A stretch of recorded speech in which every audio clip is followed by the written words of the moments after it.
Foi com uma sondagem que eu fiz pelo Instagram que eu percebi que este assunto era de muito interesse para vocês.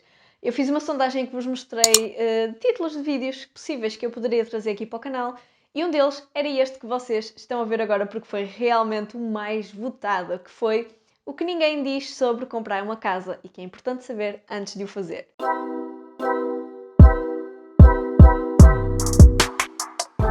Um contexto assim muito rápido, eu comprei casa em outubro de 2019. Nessa altura o preço dos imóveis estava um pouquito assim para o alto, mas a taxa de juros estava baixa e continua baixa, o que era bom para pedir crédito de habitação.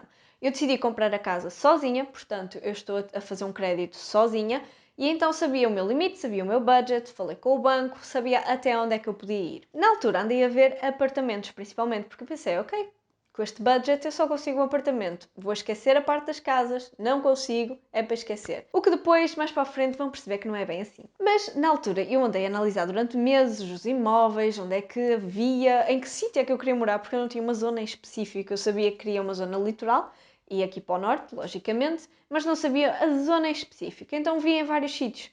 Quando comecei a perceber melhor a zona em que eu queria morar, eu vi um T3 duplex, gostei muito, mas aquele friozinho na barriga de quem vai comprar uma casa e não é brincadeira e é uma coisa a sério. Eu demorei uma semana a tomar uma decisão de que sim, é isto que eu quero e é nesta zona que eu quero morar. Quando liguei para lá, estão bem a ver.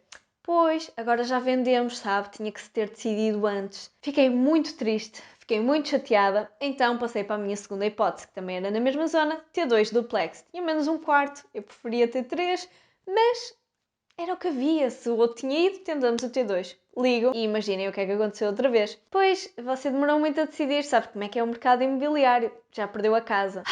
Eu na altura fiquei muito chateada. E na altura foi o meu namorado que sugeriu, olha, por que não ver moradias em banda nessa zona? São mais caras, mas olha, vamos só ver como é que é.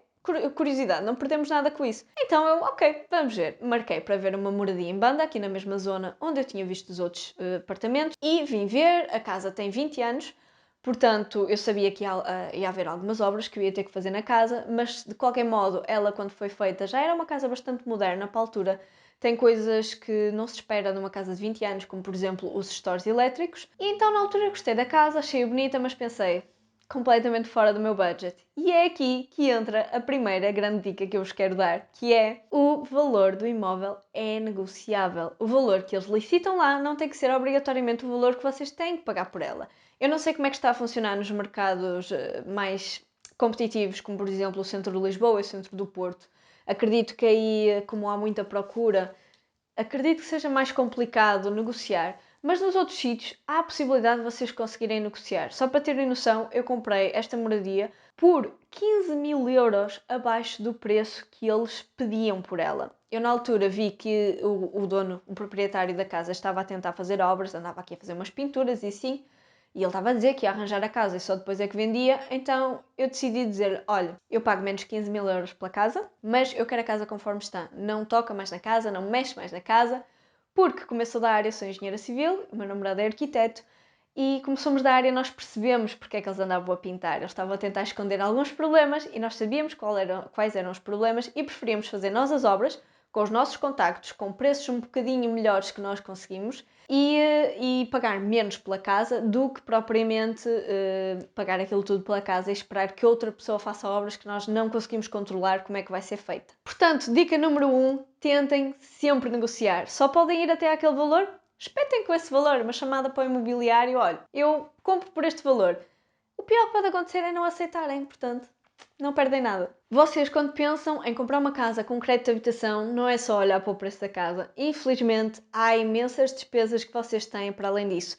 No meu caso, eu tinha considerado também as despesas que ia ter com as obras, mas para além disso, há despesas que mesmo que vocês comprem uma casa nova, vocês têm que ter. Eu até anotei aqui no caderno, por não me esquecer, eu no total de comprar a casa, eu paguei um total de aproximadamente 6 mil euros em taxas. E eu vou-vos explicar quais é que são. São o Imposto sobre a Transação, é o IMT, que é uma taxa pesada. Vocês podem calcular estes valores todos se pesquisarem na net, como calcular o valor do IMT que têm que pagar, que é o imposto que vocês pagam ao Estado. Têm que pagar o valor da escritura, registros, depósito predial online, têm que pagar a avaliação do imóvel, têm que pagar despesas de abertura de crédito e, como eu vos disse no meu caso, isto depende do valor do imóvel, do valor escriturado, mas no meu caso isto deu mais ou menos um total de 6.000 euros. Portanto, já estão a ver que não é só aquele dinheiro que vocês têm que ter para a entrada do imóvel, que normalmente é 10% ou 20%, depende do banco, e têm que ter também o valor para estas taxas todas e para os impostos que temos que pagar.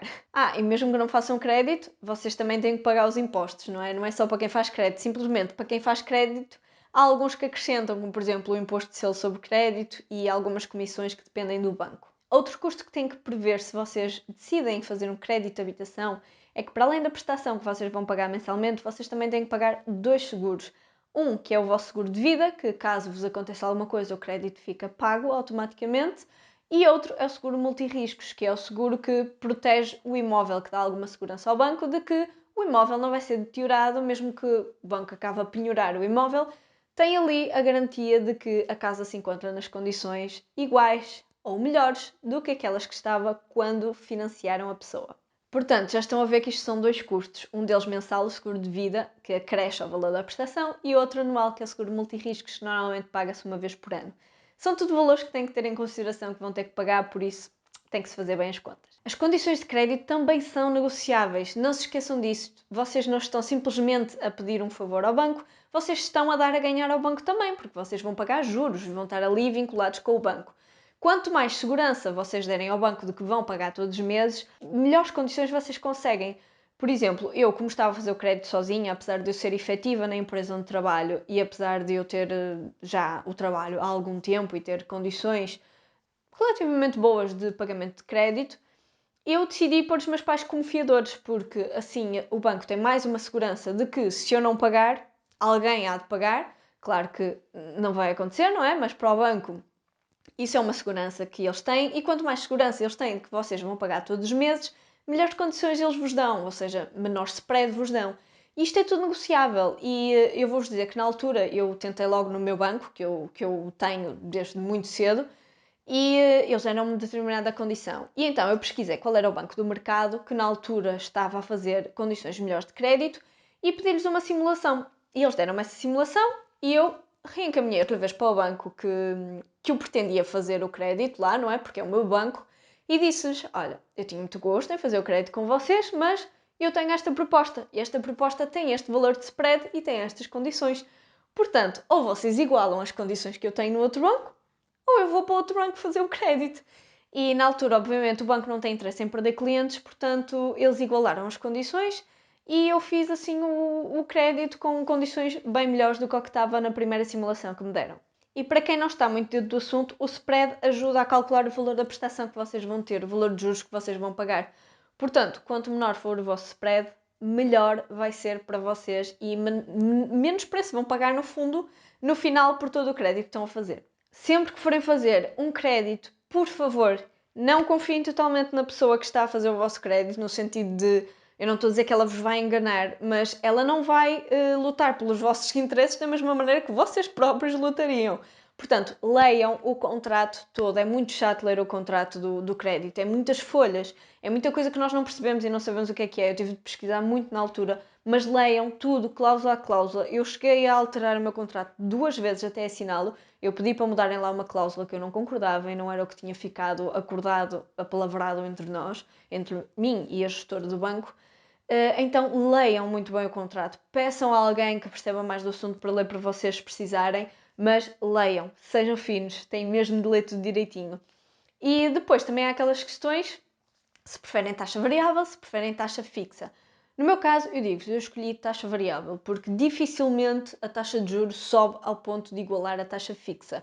Eu sei que a gente tem medo que a prestação oscile, não é? Porque se for taxa variável, a vossa prestação pode oscilar, seja para baixo, seja para cima, e com a taxa fixa é sempre igual. Mas se vocês olharem para a história, é muito difícil que chegue ao valor da taxa fixa. Pode acontecer, mas também como eu tenciono fazer algumas amortizações conforme consiga, eu escolhi a taxa variável, para mim foi a melhor opção, mas analisem bem, peçam simulação para as duas opções, vejam o que é melhor para o vosso caso. E por último, mas não menos importante, eu quero-vos falar de o que devem fazer antes da compra à casa. E isto é uma coisa muito importante e é uma coisa que eu fiz durante vários meses, que é analisarem os vossos hábitos de consumo, analisarem os vossos custos, analisarem quanto é que vos sobra ao final do mês.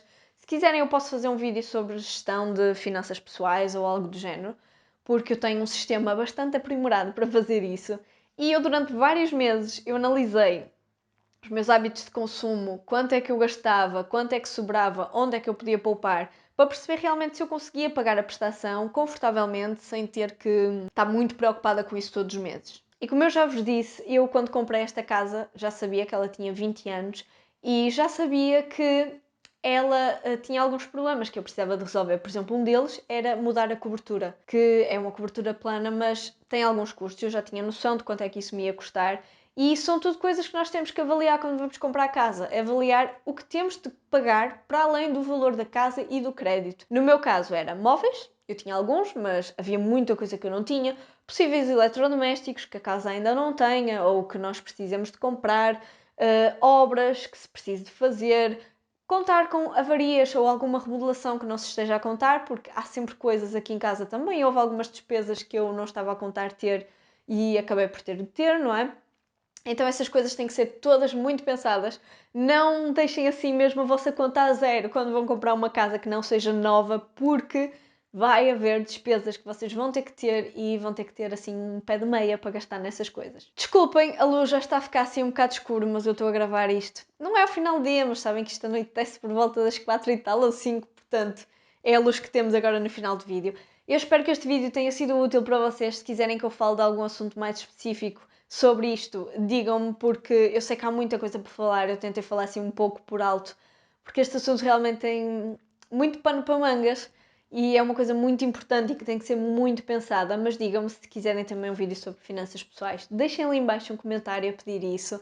Deixem um like se gostaram. Eu tento fazer vídeos que vos ajudem, é por isso que pelo Instagram eu costumo pedir-vos a opinião, o que é que vocês querem ver. Eu tento ajustar o conteúdo que eu sinto que posso trazer para vocês com qualidade, tento alinhar isso com o que vocês realmente querem. Por isso, digam-me ali por baixo e digam-me no Instagram e participem nas sondagens que eu faço. Novamente, eu espero que tenham gostado e espero ver-vos aqui no próximo vídeo.